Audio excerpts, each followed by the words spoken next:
Itago niyo na lamang ako sa pangalang Marco. Kasalukuyang 48 taong gulang. Taong 1995, nang mapagplanuhan namin ng aking mga kaibigang magbakasyon sa isang partikular na puok sa Negros Occidental upang samantalahin ang huling pagkakataong magsama-sama pagkatapos ng aming pagtatapos sa kolehiyo. 5 kaming miyembro sa aming samahan. Ang mga ito'y itago na lamang natin sa pangalang Linda, Peter, Ana at June. Pinili naming puntahan muna ay ang sikat na lawa sa Negros na tinatawag na Balinsasayaw. Wala kaming tiyak na kaalaman patungkol sa tamang daan patungo roon at nung panahong iyon ay hindi pa uso ang mga teknolohiyang nagbibigay ng tamang direksyon kaya't nagtatanong-tanong na lamang kami sa mga tao na aming madadaanan.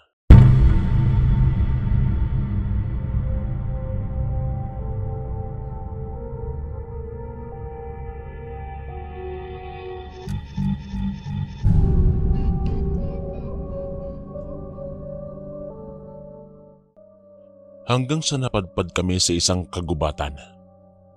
Wala na kaming makitang mga bahay.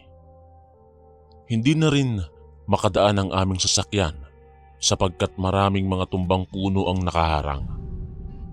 Sakto pang naubusan ito ng gas. Wala rin kaming ideya kung paano kami makakalabas sa liblib na kagubatan na iyon. Kaya't bumaba na lang kami sa kotse at tinahak ang masukal na kakahuyan.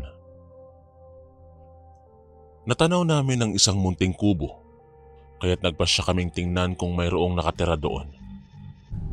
Nakakandado ang pintuan ng kubo ngunit ilang minuto ang lumipas. Nasaksihan namin ang isang lalaking sa tansya ko'y 40 taong gulang na naglalakad papalapit. Ito ay nakasuot ng asul na kamisetang may mahabang manggas, pantalon at salakot sa kanyang ulo. Buhat-buhat niya ang isang malaking bugkos ng mga patpat sa kanyang kanang balikat. Yan na yata ang may-ari nitong kubo. Wika ni Linda. Oo nga. Pagsang-ayon naman ni June. Hinintay namin ang paglapit ng lalaki. Matalimang mga tingin nito sa amin na animoy tinatanong sa kanyang isipan kung bakit kami naroroon sa tapat ng kanyang kubo. Inilapag nito ang bugkos ng mga patpat sa lupa. Sabay-sabay namin itong binati ng magandang hapon. Hindi naman ito nagpakita ng kagaanan ng loob. Bagkus, agaran kaming inusisa ukol sa aming pakay. Ako na ang nagpresenta para ipaliwanag ang dahilan kung bakit kami napunta sa lugar. Ang katwiran ko'y naligaw kami sa gitna ng aming biyahe patungo sa lawa ng Balinsasayaw. Gumuhit ang kuryosidad sa mukha ng lalaki at saka nagsabing hindi niya kami matutulungan sa pagtuklas ng tamang daan patungo doon sapagkat hindi rin siya pamilyar dito. Pakituro na lamang po sa amin ang daan palabas dito sa liblib na kagubatan, Manong. Kung inyo pong mamarapatin sana. Mungkahi ni Ana nang may buong paggalang. Hindi ko kayo masasamahan sapagkat kailangan ko na ring ipahinga ang aking katawan mula sa pangangahoy. Ngunit bibigyan ko na lamang kayo ng mapa. Tugon ng lalaki at saka pinaalalahanan kaming maghintay habang kinukuha niya ang mapa sa loob ng kanyang bahay. Lumipas ang ilang minuto, lumabas ito tangan ng mapa, sabay abot nito sa amin. Maraming salamat po dito. Agad na wika ni Peter. Ipinarating din naming 4 ni Linda, Ana at June ang aming pasasalamat at saka nagpaalam na sa lalaki. Dahil hapon na, nang simulan naming sundan ang direksyon na itinuturo sa mapang bigay ng lalaki, naabutan kami ng pagsapit ng dilim. kaya't nagpahinga muna kami sa gitna ng masukal na kakahuyan. Buti na lamang ay dala namin ang mga travel bags, kaya't naglatag kami ng kumot sa damuhan at saka nagpasyang matulog muna habang pinapalipas ang gabi. Sa kalagitnaan ng aking pagtulog, nagising ang aking diwa nang maramdaman ko ang paggalaw ni June na siyang nakapwesto sa aking kanang tabi. Bumangon ito bitbitang nakabukas na flashlight. Nagulat ito nang bigla akong magsalita upang tanungin kung saan siya pupunta. Akala kasi nito'y mahimbing na akong natutulog. Ang sabi niya ay tutugunan niya lamang ang tawag ng kalikasan. Ganun ba? Mag-iingat ka. Paalala ko rito. Ito naman, para saan pa at mag-iingat? Papaniwalain ka pa rin talaga sa mga kwento-kwentong katatakutan. Sabi nito at pangisi-ngisi pa. Pinapaalalahanan lang kita. Liblib na lugar pa naman to kung saan madalas na naninirahan ng mga sinasabi nilang aswang. Lalo pang natawa si June sa aking sinabi. Ewan ko sa'yo, Marco. Pagkasabi nito'y lumakad na siya papalayo. Sa aming magkakaibigan, ako lang talaga ang naniniwala sa mga haka-haka tungkol sa mga aswang. Nagkalat kasi ang mga sari-saring kwento tungkol dito sa aming probinsya sa Bicol. Ang mga kaibigan ko naman ay laking syudad kung kaya't hindi sila sanay na makarinig ng mga ganito. Sapagkat ako rin ay relihiyoso. Ipinagdarasal ko na lamang ang kaligtasan ni June. Napansin kong napatagal ata ang pagbabawas ni June. Sa sobrang antok din ay nahulog akong muli sa mahimbing na pagkatulog. Oh, nasan si June? Ito ang bumungad sa akin pagkamulat ko ng mga mata nang sumapit ang umaga. Baka tinawag lang ng kalikasan. Wika naman ni Linda. Pero nagpaalam yun kagabi sa akin na magbabawas lamang daw siya. Sambit ko naman. Pare-parehong kumunot ang kanilang mga noo, kasabay ng paniningkit ng kanilang mga mata. Ang ibig sabihin lamang nito'y nawawala si June.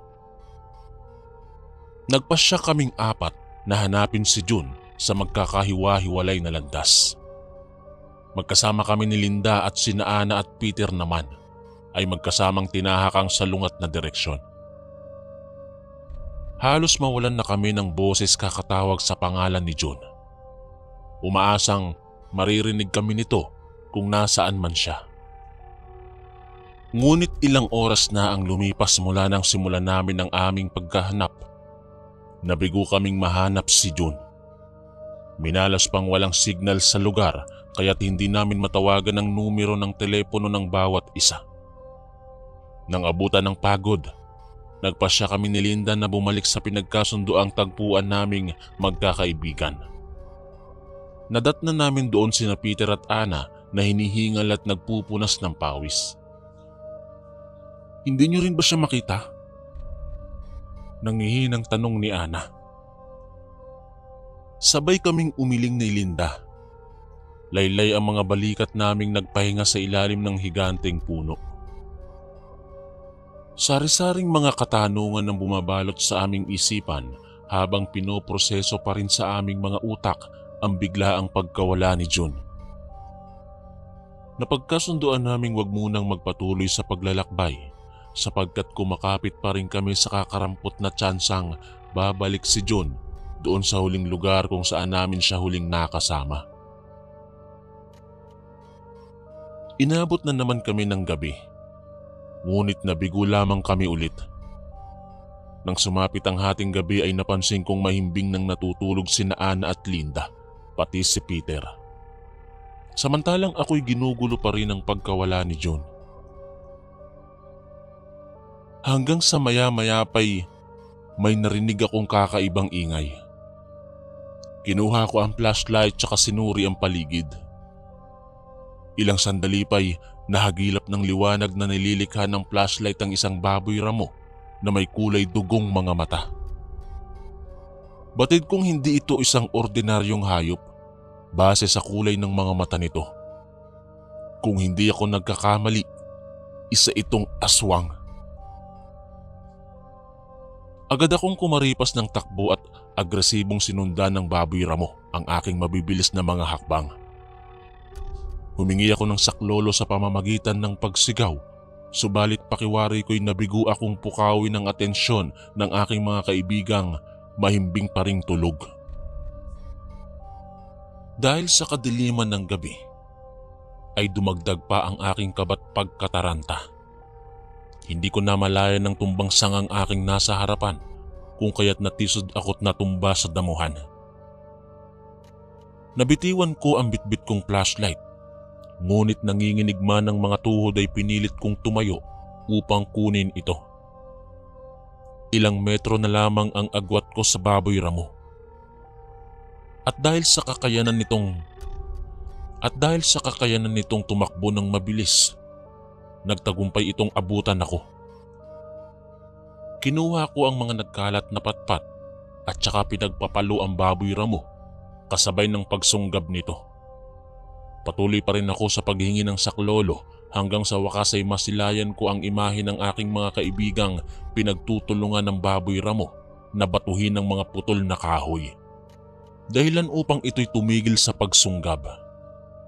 Mabilis na tumakas ang baboy ramo at sa kabila ng aming pagtatangkang ito'y habulin, nabigo lamang kami. Sinasabi ko na nga ba hindi ligtas ang lugar na to. Ang baboy ramo na yon ay isang aswang.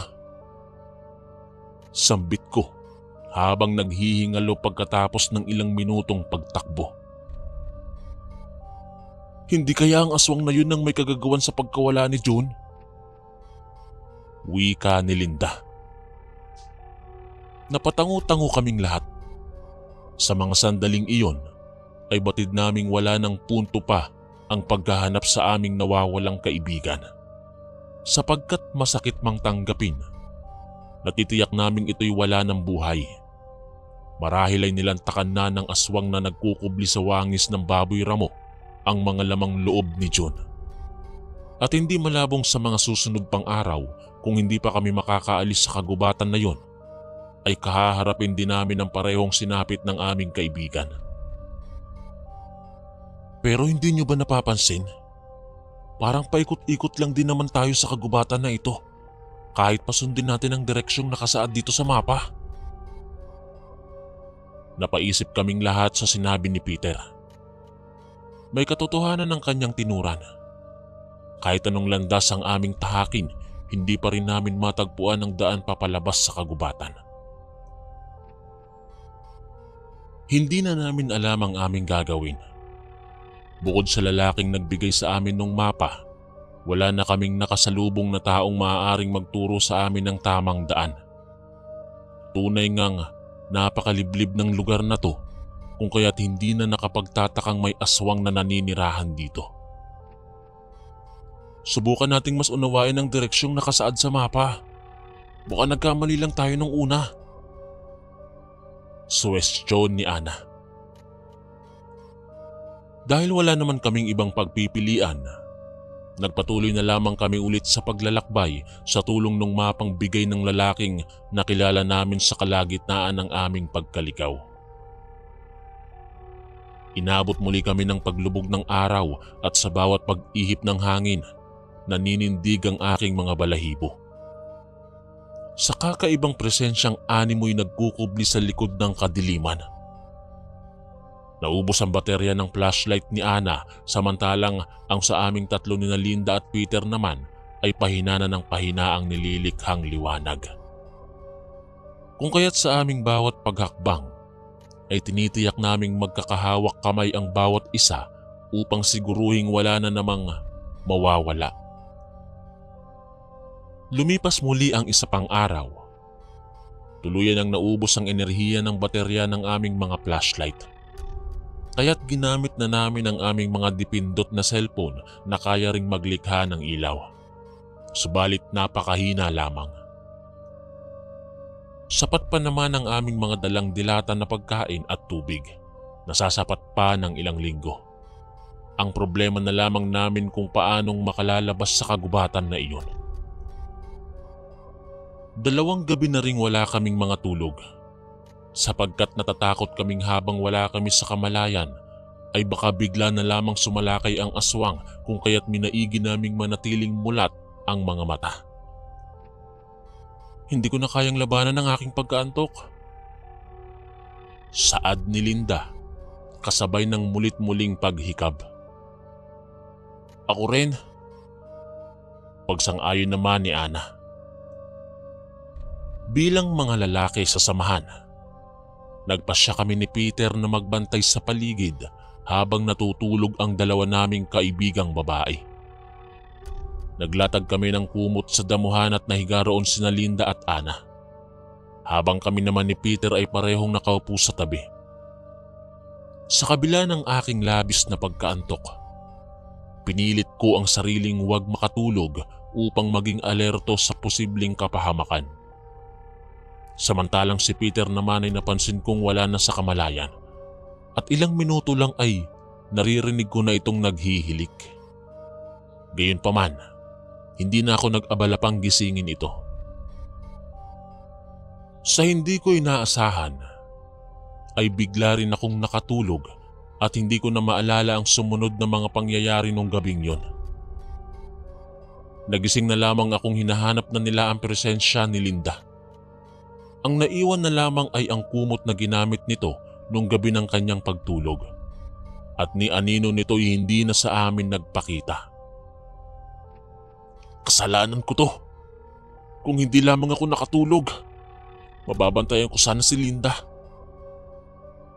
Wika ni Peter habang tumatangis. Nilapitan ko ito't pinaalalahan ng walang may kasalanan. Kahit ako mismo, sinisisi rin ang aking sarili sa nangyari sapagkat hindi ko nagawang tuparin ang aking pangakong babantayan ko sila. Subalit walang may gusto ng mga nangyari at ang tanging magagawa na lamang namin ay tanggapin ang masalimuot na nangyari. Walang may kasalanan sa atin. Imbis na sisihin ang sarili, mag-ingat na lamang tayo sa mga susunod. Mungkahi ni Ana na siya namang sinang-ayunan ko.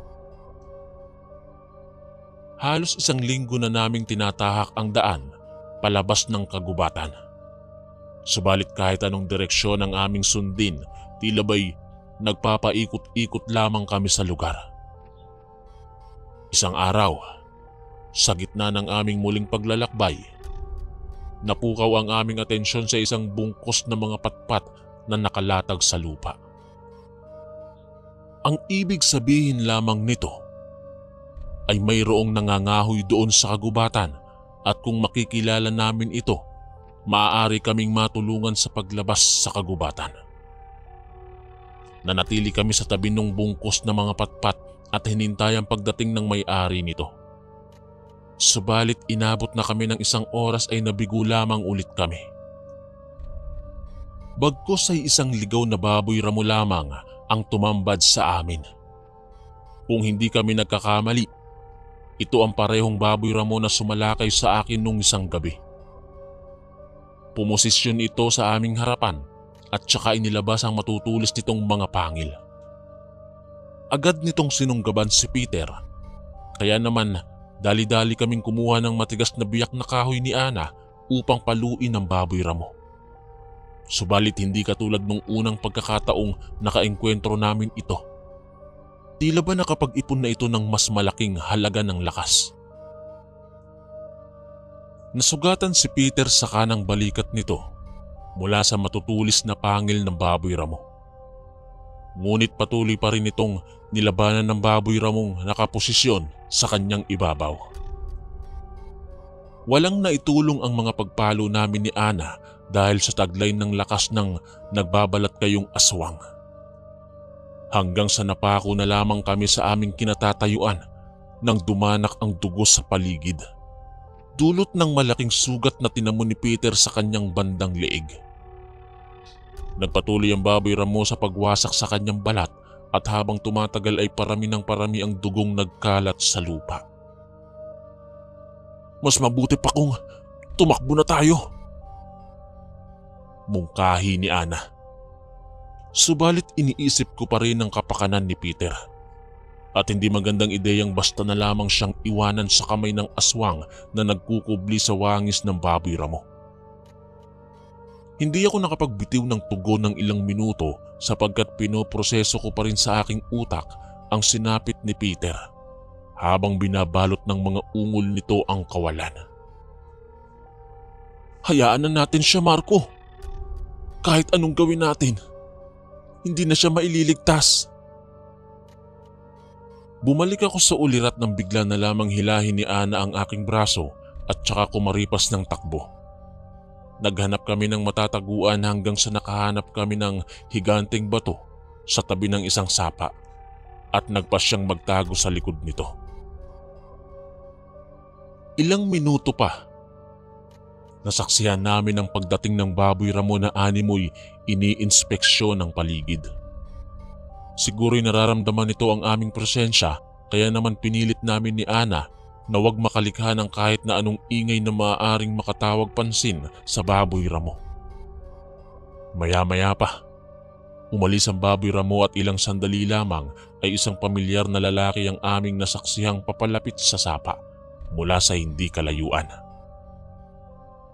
Ang lalaking nasa 40 anyos ay nakasuot ng lumang kamiseta at pantalon at wala itong sapin sa mga paa.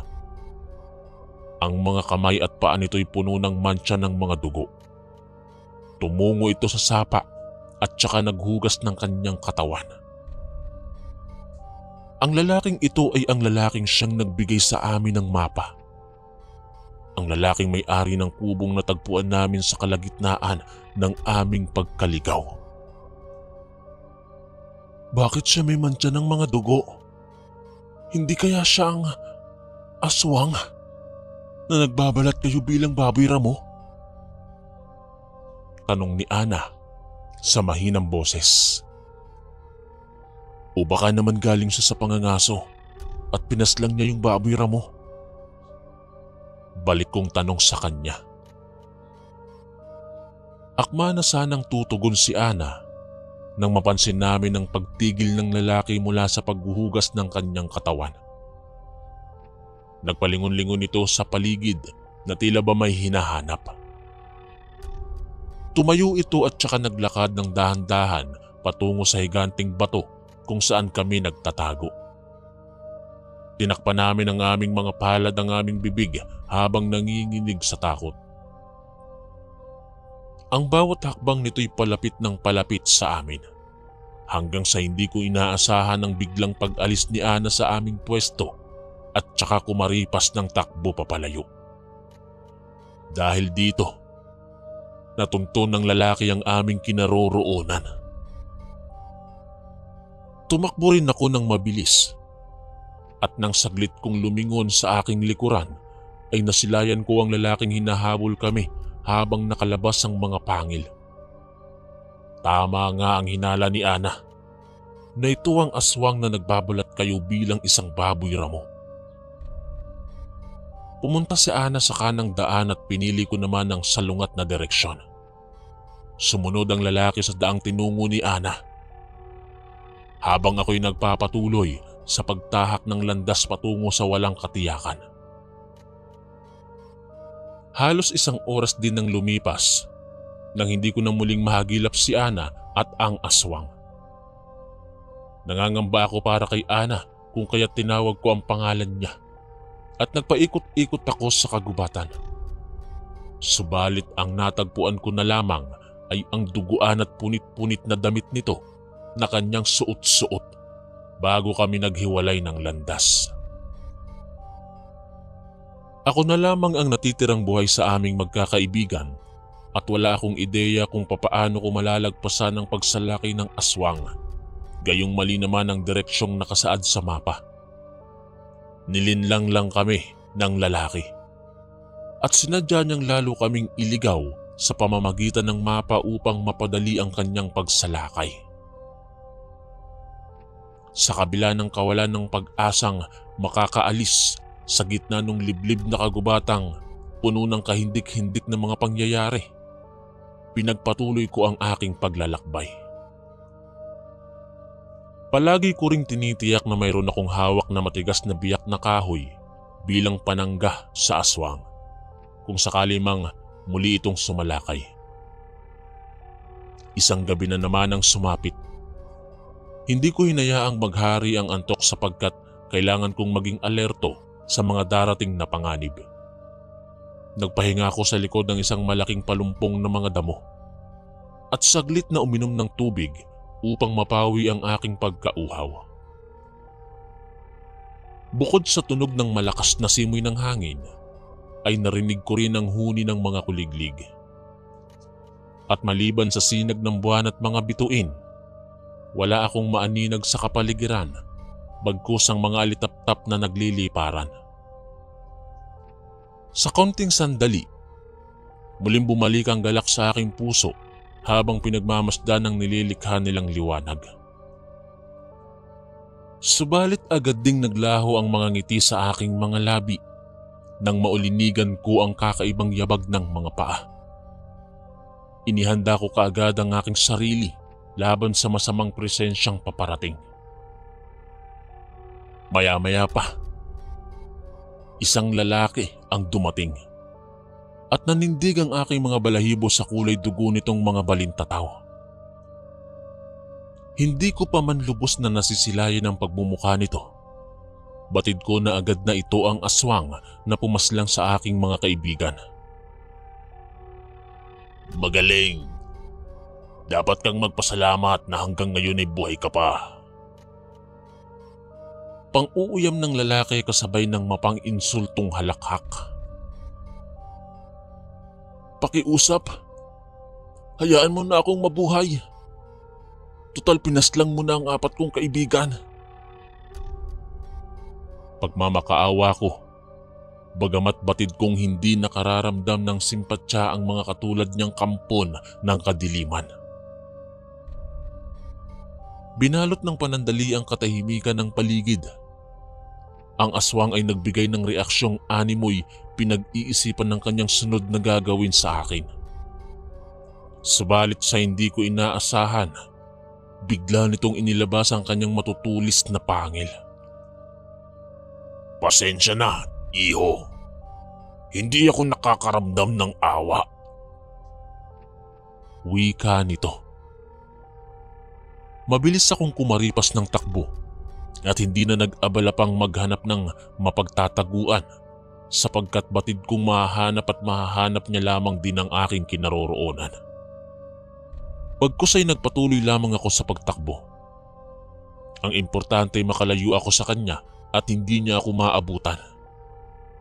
Tumatagaktak na ang pawis mula sa aking noo at nanghihina na rin ang aking mga tuhod. Anumang sandali ay maaari akong mawalan ng balanse at hindi na makabangon padulot ng labis na kapagalan. Ngunit sa tuwing napanghihinaan ako ng loob, tumatakbo sa aking isipan ang kagustuhan kong mabuhay pa ng matagal kung kaya't pilit ko pa rin naihahakbang ang aking mga paa. Subalit dumating ako sa puntong wala nang nagawa ang kahit anong pagpapabulabog ko sa aking sarili. Tuluyan akong nawala ng pisikal na lakas at hinayaan na lamang ang sariling yakapin ng lupa. Ang tanging nagawa ko na lamang ay ang sumigaw at humingi ng saklolo. Umaasang may makakarinig ng aking hiyaw. At tila ba'y dininig nga ng kapalaran ng aking hinanaing sapagkat habang ako'y nakahandusay pa rin sa lupa, isang pares ng mga paang nakasuot ng tsinelas ang nahagip ng aking mga mata. Tumingala ako upang tuklasin kung sino ang nagmamay-ari nito at tumambad ang isang hindi pamilyar na lalaki na may dalang itak na nakasukbit sa kanyang bewang. Anong nangyari sa'yo? Ayos ka lang ba, iho? Wika ng lalaki sa nag-aalalang tono. Hinabol po ako ng aswang. Tugon ko habang tumatangis.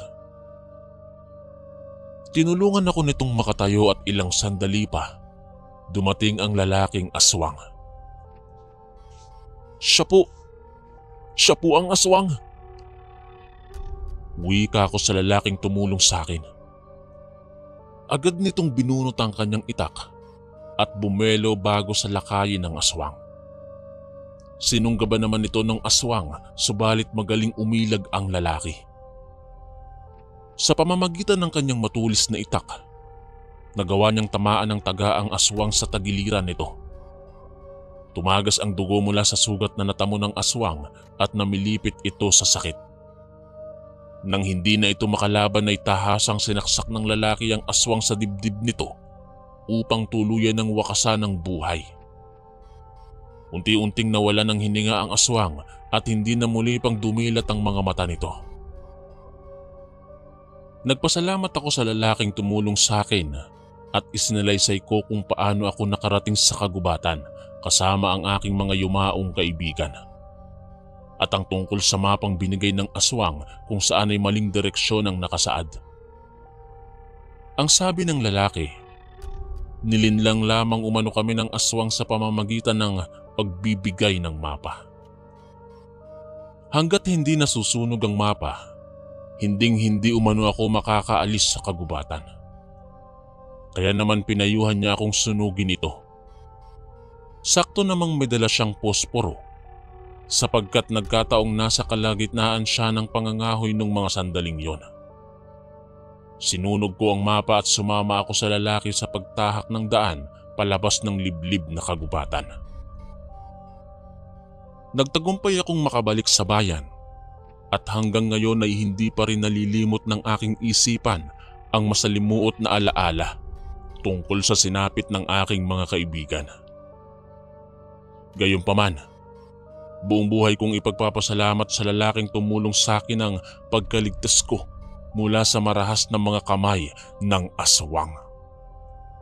Hanggang dito na lamang po ang aking kwento at maraming salamat po sa lahat ng mga nakinig. Ako po si Marco, ang inyong kaistorya.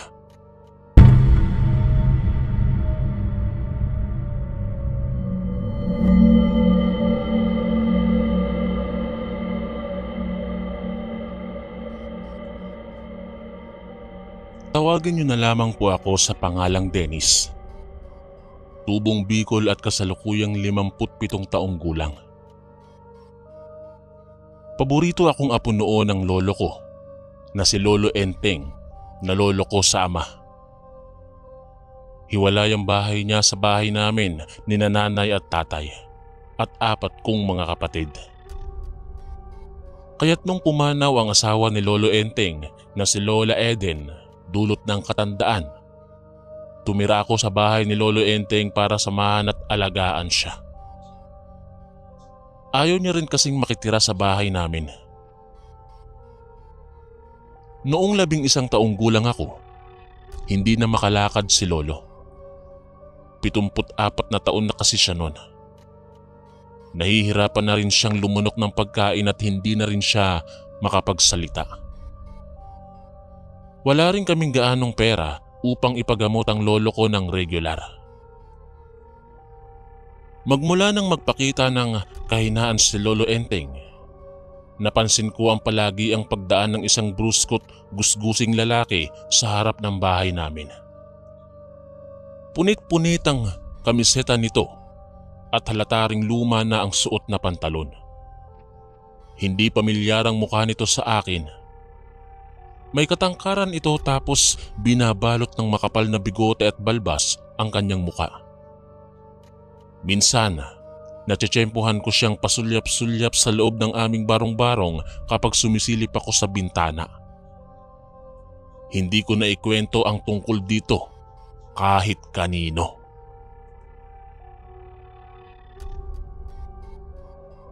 Isang araw, naganap na nga ang pinakakinatatakutan ko sa lahat. Gumising na lang akong hindi ko na nararamdaman ang mabigat na mga paghinga ni Lolo Enteng. Tila ba binagbagsakan ako ng langit at lupa sapagkat naging sobrang malapit ako sa lolo ko. Tinungo ko si nanay upang ibalita ang pagkamatay ng aking lolo Enteng.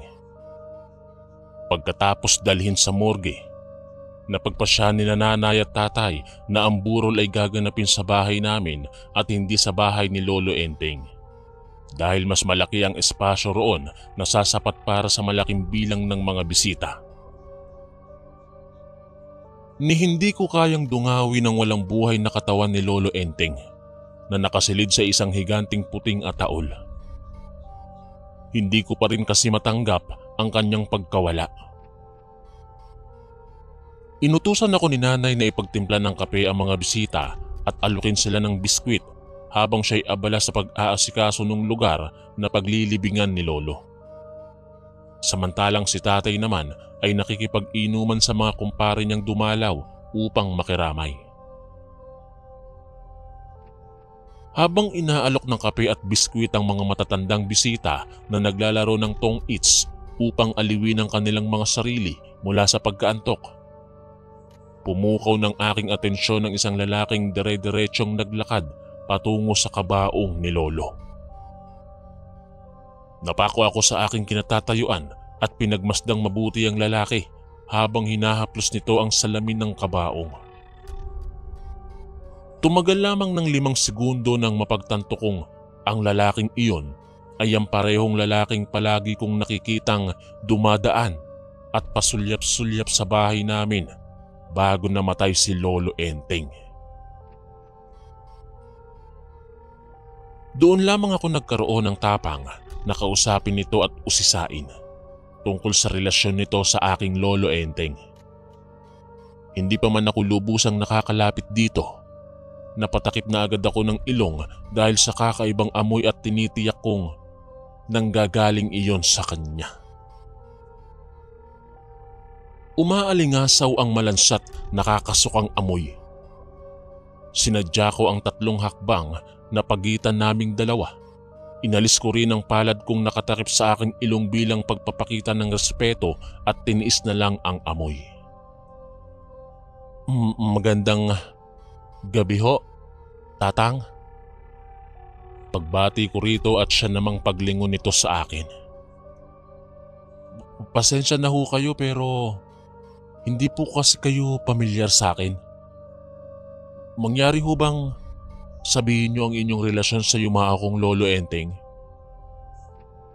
Puno ng paggalang kong tanong.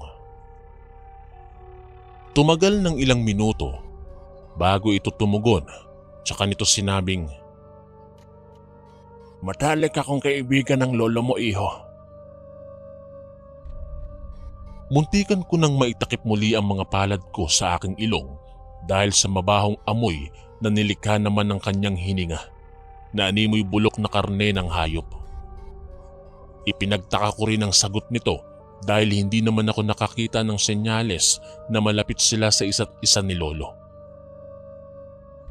Napatango na lang ako't inalok siya ng kape pero bago pa man siya sumang-ayon, pumagitna sa aming pag-uusap ang lasing na si tatay at wala sa wisyong inanyayahan itong makiisa sa kanilang inuman. Sumunod naman ang lalaki. Hindi ko nakitang tumagay kahit isang baso ang lalaking inanyayahan ni tatay na uminom. Pinapanood niya lang ang mga kasamahan niyang lasing na magkwentuhan. Hindi rin siya nakikiisa sa kanilang pag-uusap. Nakatitig lamang ito sa kanila na animoy nang huhusga. Nanatili akong gising ang buong diwa hanggang sa sumapit ang 12:00 ng gabi. Nagsiuwian na ang mga nagsusugal. Nakatulog na rin sina tatay at ang mga kainuman niya. Maliban doon sa lalaking nagpakilalang matalik na kaibigan ni Lolo Enteng. Nakaupo lamang ako sa harap ng kabaong ng lolo ko dahil ako ang nagsisilbing bantay. Maya-maya pa, lumapit sa akin ang lalaki at iminungkahing matulog na raw muna ako't siya na raw ang magbabantay.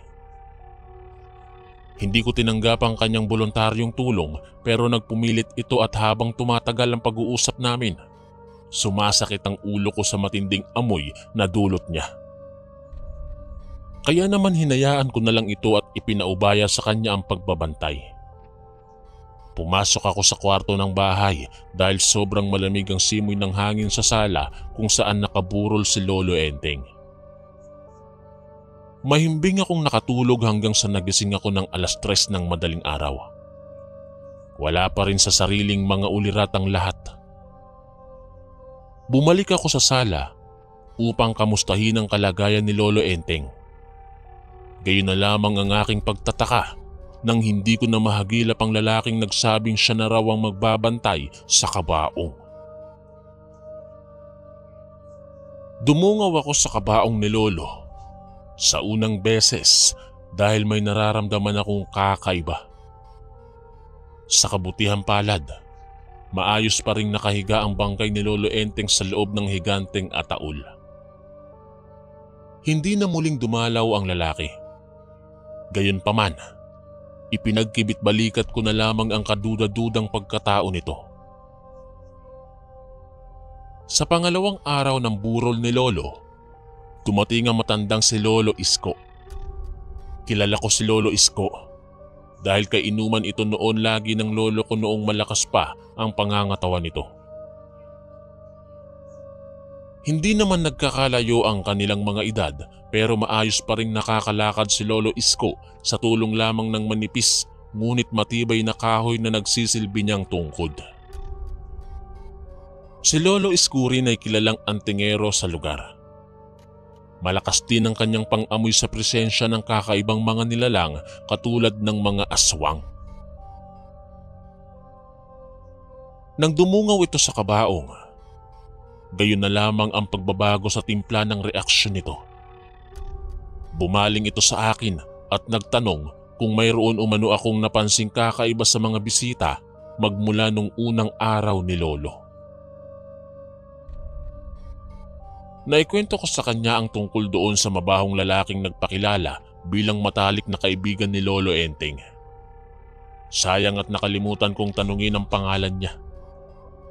Nasabi ko rin ang tungkol sa pagmumungkahi nitong bantayan ng kabaong ni Lolo Enteng na siya ko namang sinang-ayunan.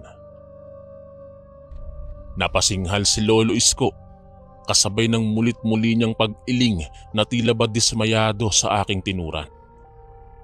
Hindi ka dapat basta-bastang nagtitiwala sa mga estranghero, iho.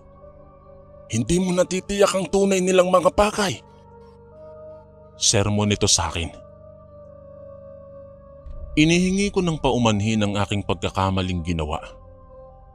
Pagkatapos ay sa mahinang boses, isang bagay ang ibinunyag ni Lolo Isko. Ninakaw raw ang bangkay ni Lolo Enteng. Napakunot ako ng noo at dumungaw akong muli sa kabaong upang patotohanan ng winika ng matanda.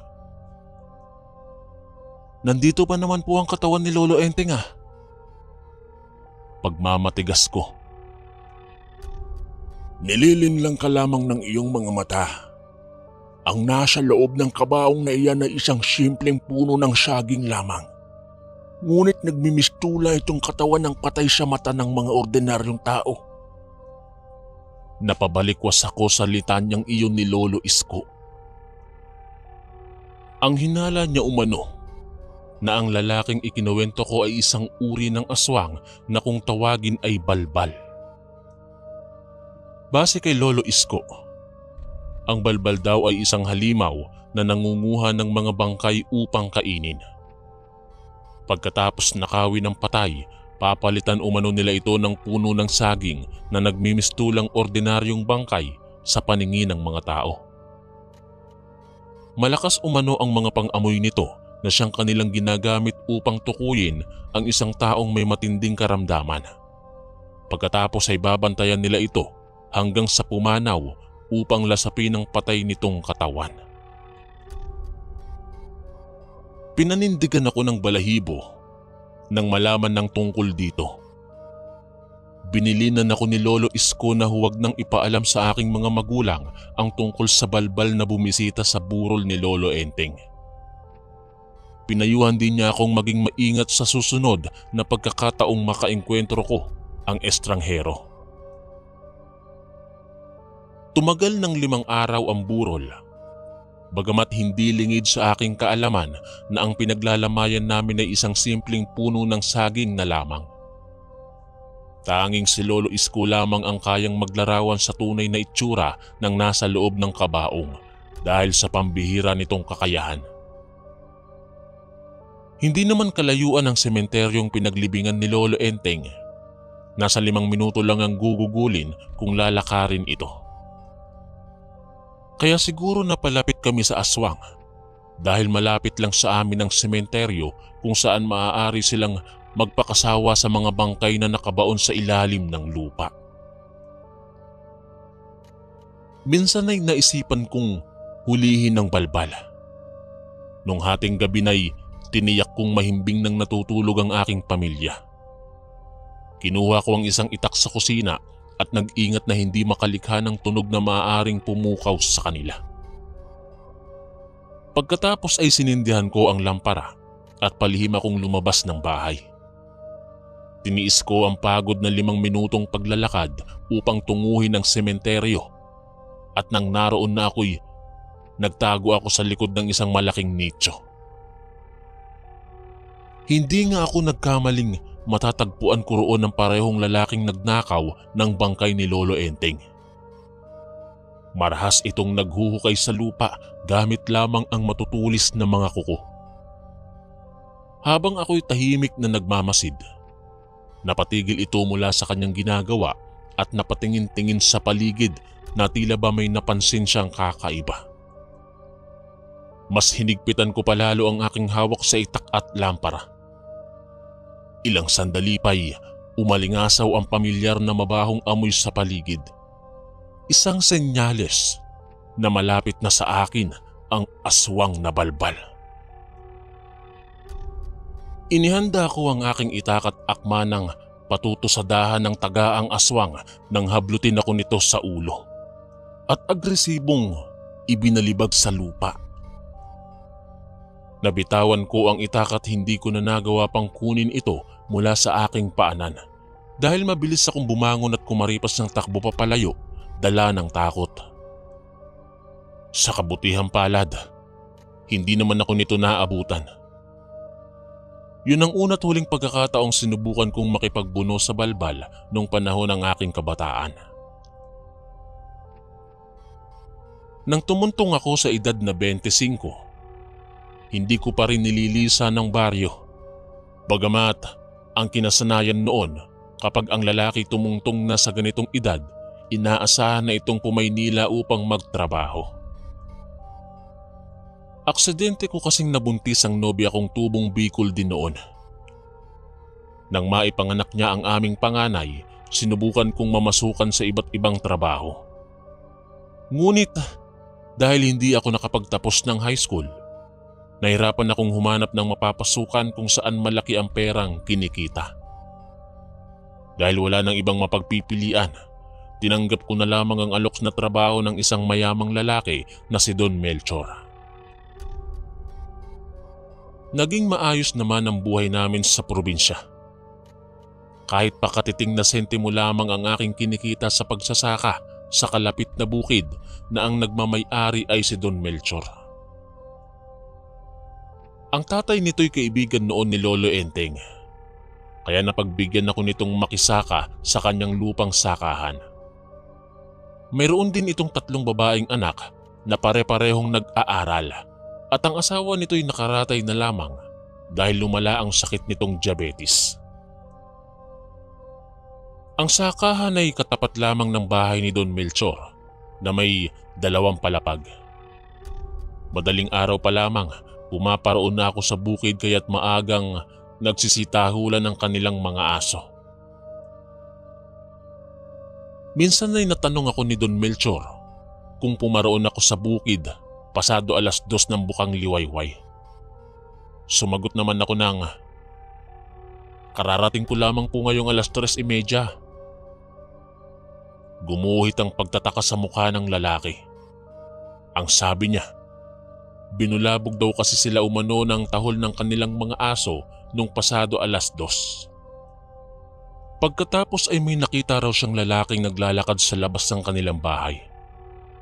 Dahil madilim ang paligid, Hindi niya umano gaanong naaninag ang itsura nito kaya't inakala niyang ako ang lalaking yon. Ipinagtaka ko rin ang tinuran ni Don Melchor. Hindi pa roon natapos ang karanasan niyang ito. Nagsunod-sunod umano ang pagtahol ng aso sa madaling araw. Pero hindi niya matsyempuhan ng parehong lalaking nakita niya noong unang beses. Ang hinala ng mga kapwa ko magsasaka sa bukid. Inaaswang ang pamilya ni Don Melchor. Nila, baka may buntis sa mga anak nito pagkatapos ang puntirya ay yung bata na nasa sinapupunan. Ngunit imposible iyon. Dahil kilalang matitinong dalaga ang mga anak nito.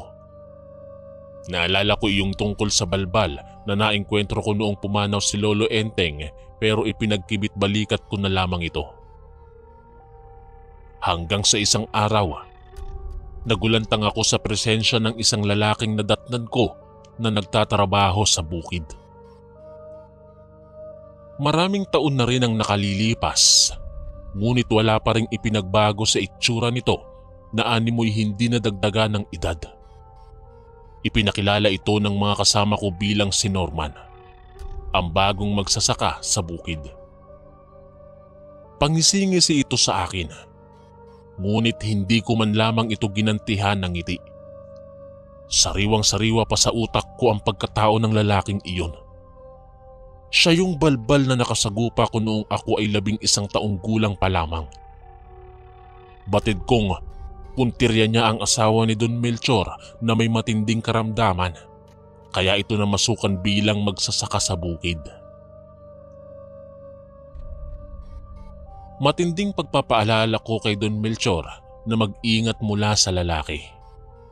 Sa kasamaang palad, wala akong mailapag na katunayang ang lalaking yon ay hindi isang ordinaryong nilalang lamang. Ipinagtaka naman ni Don Melchor ang aking mga habilin at ang sabi pa nito'y kahit gusgusin daw ang lalaki, walang sino man ang may karapatang husgahan ang pagkatao nito. Lumipas ang 3 araw, binalot ng pakikiramay ang pamilya ni Don Melchor. Gumulantang sa baryo ang balitang patay na ang asawa nito dulot ng malubhang karamdaman na diabetes. Ginanap ang burol sa kanilang bahay at dumalaw ako kasama ang aking pamilya upang iparating ang aming pakikiramay. Dumalaw rin ang mga kasamahan ko sa pagsasaka at kasama na roon si Norman. Binantayan kong maigi ang bawat galaw ng lalaki dahil batid kong puntirya nito ang bangkay ng asawa ni Don Melchor. Nagkayayaan ang mga kasamahan kong uminom upang kahit paano umano'y mawaglit sa isipan ni Don Melchor ang pagkamatay ng kanyang asawa. Nagpalibot kami sa mesa at katabi ko'y si Norman. Tiniyak kong hindi ako malalasing upang mabantayan ang mga kilos ng lalaking balbal. Maya-maya pa'y nakatulog ang lahat. Pakunwari akong nakaidlip sa mesa. Naramdaman ko ang pagtayo ng katabi ko sa silya na si Norman. Narinig ko ang yabag ng kanyang mga paa na naglalakad patungo sa kabaong ng yumaong asawa ni Don Melchor. Palihim kong minulat ang aking mga mata at nasaksihan ko ang paglabas ng kanyang mga pangil at matatalas na mga kuko. Nang sandaling yon, ay agad akong tumayo at binunot ang dala kong itak na nakasuksok sa taluban nito. Naibaling nito ang kanyang atensyon sa akin nang marinig ang ingay na nilikha ng pagbunot ko ng itak. Nanlilisik ang mga mata nitong animoy handa ng manunggab anumang oras. Hindi mo ba ako naaalala, Norman? Ako yung batang nakipagbuno sa iyo noon sa sementeryo. Matapang kong saad. Hindi nalingid sa aking kaalaman ang tunay mong pagkatao, Norman. Kung sila'y kaya mong linlangin, pues ako, hindi. Bitbit ang itak sa aking kanang kamay. Kumaripas ako ng takbo papalapit rito upang sana'y ambahan siya ng taga. Ngunit mabilis itong nakailag kaya't natamaan ko lamang ito ng maliit na sugat sa kanyang kaliwang braso. Naglikha ng ingay ang aming pakikipagbuno sa isa't isa kaya't nagising ang ilan sa mga bisita. Agad silang umawat sa pagitan naming dalawa at bigla na lang naglaho ang mga pangil ni Norman, pati na rin ang matatalas nitong mga kuko. Tumagas ang dugo mula sa manggas ng kanyang kamiseta at naalarma ang mga tao. Isang balbal ang taong yan! Balak niyang nakawin ang bangkay ng asawa ni Don Melchor upang lantakan. Pangungumbinsi ko sa mga tao. Ngunit umakto silang mga bingi at hindi ako pinakinggan. Abala sila sa pagbibigay ng paunang lunas sa sugat na tinamo nito mula sa aking pagtaga. Ang sabi nila'y dala lamang ng labis kong kalasingan ng aking mga inasal. Umaktong animoy inosenteng biktima si Norman at nagpadala naman sa kanyang panglilinlangang mga tao. Sumama ang loob ni Don Melchor sa nangyari at saka inatasan ng isa sa mga kaibigan niyang alalayan na kung umuwi, pero ipinilit kong uuwi akong mag-isa dahil nanindigan akong hindi ako lasing. Nung sumunod na araw ay dinalaw ako ni Lolo Isko. Nabalitaan niya umano ang pakikipagbuno ko kay Norman. Mayroon silang alitan ng yumaong ama ni Don Melchor, kaya't hindi ito dumalaw sa lamay. Ipinagpaumanhin ko ang hindi ko pagkukwento rito na muli kong nakaengkwentro ang balbal na una kong nakilala nung pagpanaw ni Lolo Enteng. Ang sabi nito'y hindi sasapat ang kahit pa 50 taga upang talunin ang balbal. Ang kailangan ko raw ay isang punyal na isinaksak sa puno ng lalaking papaya na magdudulot ng sumpa upang ang sugat umano'y hindi na malunasan. Sinunod ko ang payo ni Lolo Isko. Tumungo ako sa sementeryo at hinintay ang presensya ni Norman, bitbit ang punyal na isinaksak ko sa puno ng lalaking papaya na siyang tanging nagsisilbi kong sandata. Hinahamon kita ng sagupaan, Norman. Matapang kong paghahamon dito nang nagtagumpay nga akong matatagpuan ko siya sa lugar. Baka kumaripas ka lamang ulit ng takbo kapag natikman mo na ang hagupit ng aking kamao. Pang-uuyam nito sa akin kasabay ng bahagyang pagngisi-ngisi. Hindi na ako ang inosenteng batang nagpalinlang lamang sa iyo noon. Sambit ko sa kanya. Nagsimulang manlisik ang mga mata ng lalaki. Pagkatapos ay nagsilabasan ng matatalas nitong mga kuko at ibinulgar ng kanyang bibigang matutulis at mahahaba niyang mga pangil. Inihanda ko ang punyal habang inihahakbang nito ang mga paa patungo sa aking direksyon. Inunahan ako nito ng pagsunggab na suntok. Dahil napakalaking tao nito kumpara sa akin, hindi ito nahirapang tamaan ako sa pisngi, bagamat sinubukan kong umilag. Napabagsak ako sa lupa, ngunit mahigpit pa rin akong nakahawak sa punyal. Binuhat ako nito sa pamamagitan ng pagsabunot sa aking buhok at akma nang muli akong tatamaan ng kanyang kamao nang bigla kong ibaon ang punyal sa kaliwa niyang dibdib. Tumagas ang dugo sa kanyang kamiseta at napabitaw ang kamay nito sa aking buhok, dahilan upang bumagsak ako sa lupa. Napaungol ng malakas si Norman habang naglulupasay. Hanggang sa ang mga ungol nito'y naging mga halinghing at ilang minuto ang lumipas, wala nang tinig ang narinig mula sa kanyang bibig. Unti-unti nitong pinikit ang kanyang mga mata at sa sandaling yon ay batid kong nagtagumpay ako laban sa kanya. Naghukay ako ng libingan sa lupa at ibinaon doon ang bangkay nito upang matiyak na hindi na ito muling magdudulot ng kasamaan. Hanggang dito na lamang po ang aking kwento. Naway matutunan sana ng lahat na huwag basta-bastang magtiwala at magpadala sa panglilinlang. Ako po si Dennis, ang inyong kaistorya. Maraming salamat po mga kaistorya sa pakikinig. At kita-kits po ulit bukas para sa isa na namang nakakatakot na kwento. Ito po si Kuya Chris, ang inyong kaistorya. God bless po at ingat po lagi.